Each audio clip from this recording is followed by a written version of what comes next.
नमस्ते, आदाब, सत श्री अकाल, वेलकम। स्वागत है आपका जनता की आवाज़ न्यूज़ 24/7 में। जनता की आवाज़ न्यूज़ 24/7 की टीम आज पहुंची है जंतर मंतर, जहां इत्तेफाक से हमको मिल गए प्रोफेसर आनंद। प्रोफेसर आनंद जी, जी हाँ, वही प्रोफेसर आनंद जी जो जेएनयू के प्रोफेसर रह चुके हैं, बहुत ही सीनियर लीडर हैं, लोकसभा का नॉर्थ ईस्ट से इलेक्शन भी लड़ चुके हैं। तो जानने की कोशिश करेंगे कि आजकल के राजनीतिक माहौल के बारे में आनंद जी का क्या सोचना है। बहुत शुक्रिया जनता की आवाज़ का और शाहिद भाई आपका। देखिए, इस समय दुनिया भर में राजनीति एक नई करवट ले रही है, क्योंकि पिछले 30 साल से जो एक दावा था ग्लोबलाइजेशन यानी भूमंडलीकरण का, वो कच्चा साबित हुआ। दावा था कि दुनिया से गरीबी दूर होगी, सबको रोजगार मिलेगा और अमन चैन आएगा। लेकिन आप देख रहे हैं कि दुनिया में एक नए तरह की जमींदारी आ गई। दुनिया अमेरिका और चीन के बीच में बंट गई है।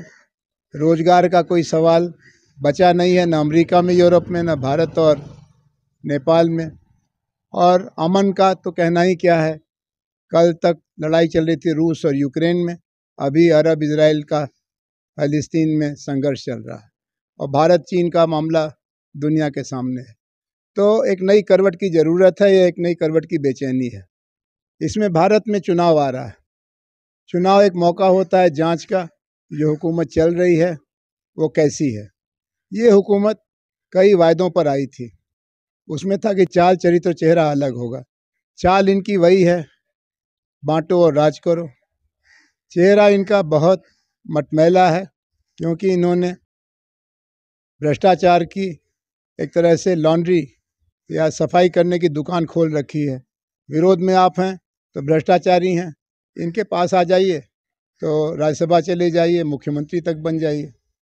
और जहाँ तक चरित्र का सवाल है, राष्ट्रीय स्वयंसेवक संघ से लेकर भारतीय जनता पार्टी तक सबका ज़बरदस्त पतन दिखाई पड़ रहा है। चारों तरफ पैसे की गूंज है। विश्वविद्यालय की नौकरी से लेकर के पुलिस की भर्ती तक कहीं सदाचार या बिना पैसे के कुछ होता नहीं। तो जनता को तय करना है, लेकिन जनता के पास विकल्प की कमजोरी है।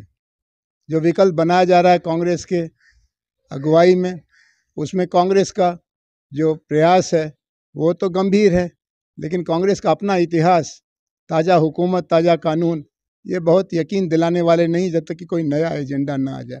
जो क्षेत्रीय दल हैं, उनका हिंदुस्तान तो उनके सूबे में सिमटा हुआ है।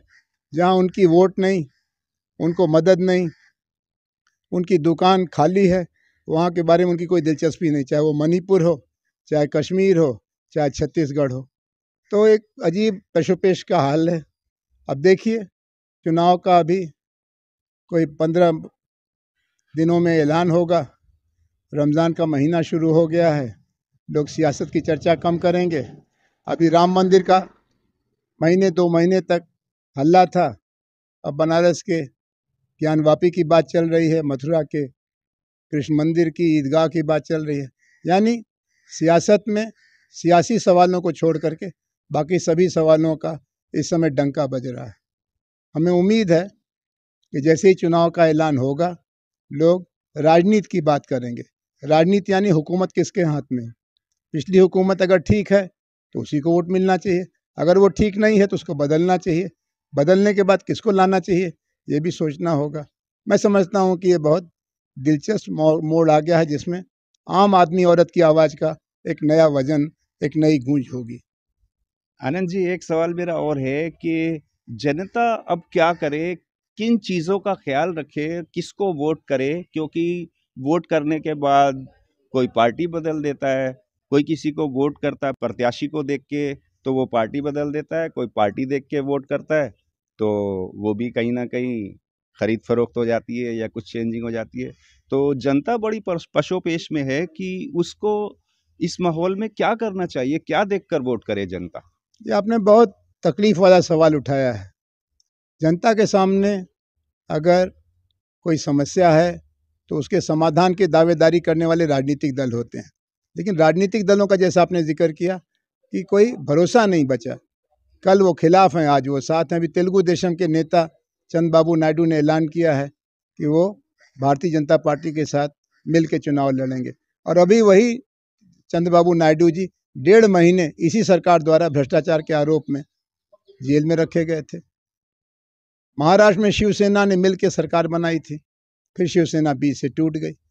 बिहार में श्री नीतीश कुमार बराबर कह रहे थे कि हमको सांप्रदायिकता से लड़ना है, नफरत गलत है, अब वही फिर वापस चले गए। तो जनता के ऊपर इस बात का भरोसा आ गया है, इस बात की जिम्मेदारी आ गई है कि वो ठोक बजा के अपना विकल्प तय करे। और इसके लिए एक आधार तो नेताओं का चाल चरित्र है, जो कहना मुश्किल है कौन पाक साफ है, लेकिन दूसरा है उनके नीति घोषणा पत्र, चुनाव में उनका ऐलान, चुनाव में उनके वायदे और उन वायदों पर उनका अमल। मैं समझता हूँ कि वही एक कसौटी बची है कि आप चुनाव अगर हारोगे तो क्या करोगे, जीतोगे तो क्या करोगे। जी, बहुत बहुत शुक्रिया प्रोफेसर आनंद जी का। जनता की आवाज़ न्यूज़ 24/7 को दीजिए इजाज़त, अगले वीडियो का करिए इंतज़ार। चैनल को ज़्यादा से ज़्यादा सब्सक्राइब करें, वीडियो लाइक करें, शेयर करें। धन्यवाद।